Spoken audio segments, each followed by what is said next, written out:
Hi, this is Christopher Perrin. I'm here with our Vice President of Sales and Marketing, Rebecca James. Rebecca commissioned me and said, look, I'd like to talk to you a bit about some recent training you've been doing at classical schools and some homeschooling communities.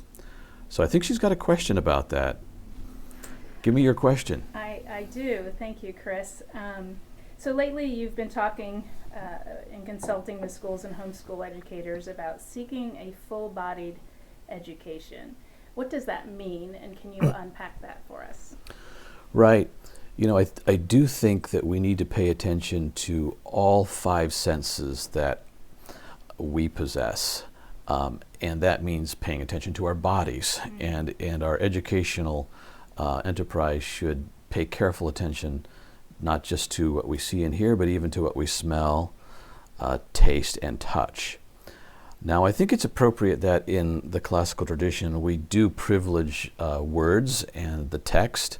So speaking, reading, and writing is very important to master. Those are what the trivium arts are about. However, I think we would make a mistake of emphasis if we didn't pay sufficient attention to what we hear musically, what we see visually, what we taste, smell, and touch as well. And so that's what I mean by an embodied education, mm-hmm. or a full embodied classical education. So we do give some kind of privilege to words and speech, but what would it look like if our classical schools also thought very carefully about beauty in the school and not just truth? Usually we associate words, speaking, reading, writing with truth and coming to know truth. But what if we paid more attention to beauty in our schools? Because we hold forth the ideals of truth, goodness, and beauty. So if we could wed beauty to truth and to goodness, how might our schools look? How might they sound? How might they smell if we paid careful attention to those things? So in my little article, I talk about creation theology, because in creation we see that Adam and Eve are created as in-flesh souls.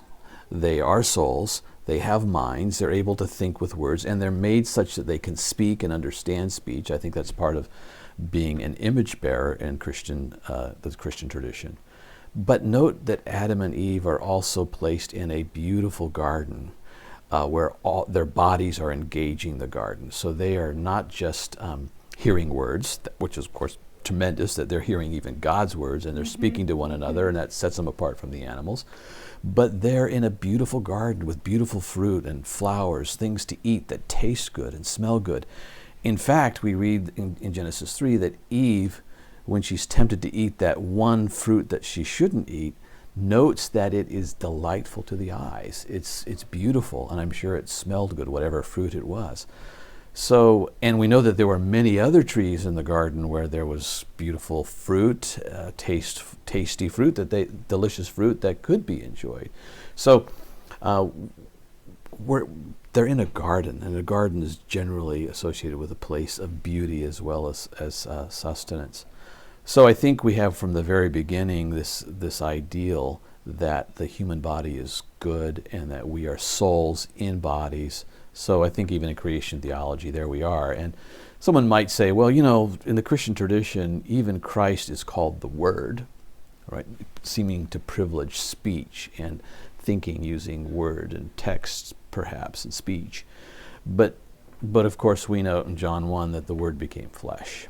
Mm-hmm. So again, we are enfleshed souls. So we would make a mistake to merely emphasize a life of the soul or a life of the mind, apart from realizing that even the life of the mind or soul is mediated through our five senses, mediated through our body. So creating a place of beauty using all five senses is not at all opposed to a life of the mind or a life of text and word and speech and so on, but actually complements it and is a part of it. We can't know any speech except for it coming through our eyes or through our ears, but many other things besides speech and words can come through those sense gates. Mm-hmm. What suggestions do you have for schools and homeschool co-ops to implement this is embodied education? Yeah, the suggestions for implementing these kind of ideas that I think of comes through what I've called a 5 sense inventory. What if you went into your school or homeschool community and conducted a 5 sense inventory, paid careful attention to each of the sense gates as you walked through? And it could be even an imaginative exercise. What would happen if you went through your school, walked through your school with a blindfold on? What would you hear?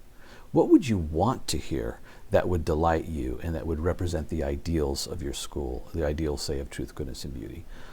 What would you hear? Hopefully you'd hear beautiful music, happy conversations, maybe poetry being recited. What else would you hear? And then if you could put on earplugs and be completely deaf to any sound, what would you hope to see at a classical school or homeschool? What kind of beauty would you encounter visually? Certainly you'd see classes being conducted, you'd see words on boards, words in books, and that's, of course, very important. But what else would you want to see? What if the school were something like a museum? In other words, there's a number of ways of knowing things besides just hearing someone speak or reading a book. When you go to a museum, you can know truth, and you can certainly experience beauty without many words being spoken. So school is a museum. What if the school was considered, by analogy, as a garden? What would you see? What would you hear? What would you taste? What would you smell? What if you thought of the analogy of a cathedral? What would the 5 senses bring to you in a cathedral, and in what ways could your school represent a cathedral? Interestingly, all 3 of those analogies, the museum, the garden, the cathedral, have been a part of classical Christian schools in the past. So I recommend the 5 sense inventory as a way of generating some thought. What would you smell? What would you hope to smell if you could just walk through the school for an hour and do nothing but pay attention to your nose, or nothing but pay attention to what you could touch or what you could taste? What would you hope would be there? That could get you thinking about some creative ways. But a number of schools have begun to think of their schools, by analogy, as a museum. Now, it's not a museum, but in what ways could it be like a museum? How could art be displayed such that it was beautiful? Now, I have a few little pet peeves about this, and I know you wanted to keep this interview short, so I'll just try to mention 1 or 2. But, for example, a lot of classical Christian educators will think, well, I do want to make my room or my homeschooling space beautiful, so what will I do? Well, I'm going to put up some beautiful art prints. And sometimes we reach for an 8x11 print, maybe 4 or 5 of them. We put them on a wall. But the prints aren't really thematically related. You'll notice if you go to a museum, the artwork is often very carefully thematically related and carefully displayed and even illuminated. But what we tend to do is kind of put them all up at the back of the wall, so that to the student they look like postage stamps, and it becomes a mishmash because it's competing with number lines and word walls and little plastic maps and other things, school rules, classroom rules. So I think we need to go bigger with art. We need to go more beautiful with art. We need to think like a museum curator. How do we display art really well? This would be one idea. And that's in competition with all of the other things a teacher wants to do in a classroom, because you want your teaching aids up there. So one last creative idea, this wasn't my idea, but a teacher at another school said, well, I'm a primary grade teacher. I need my number line and my math meeting posters up. So what do I do? And if I put up the art, it does create a kind of mishmash. I'd never do that at home. So she thought, I'm going to have a big, like 4x4, 4 foot by 4 foot canvas print of Monet and Renoir. I'm going to print them, and then I'm going to use my magnetic whiteboard, and I'm going to cover all of that stuff with a beautiful big piece of art that kids can see from any place in the room. And then when I have my math meeting, I'll take it down for 15 minutes, but then the beautiful art goes up. So the kids most of the time are seeing beautiful art. Globes would be another example of this. We have these little small globes that are about this big. We put them on a shelf and they're never used because they're just too small. But if we get a bigger globe, kids would flock to it.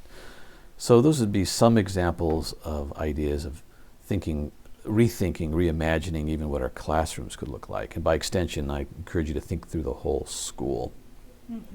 Many things to say there, but I know that we have to keep this a little shorter. Yes, well, thank you very much. It sounds like a good challenge for us to be thinking about this new year. Thank you very much for taking the time to watch this video.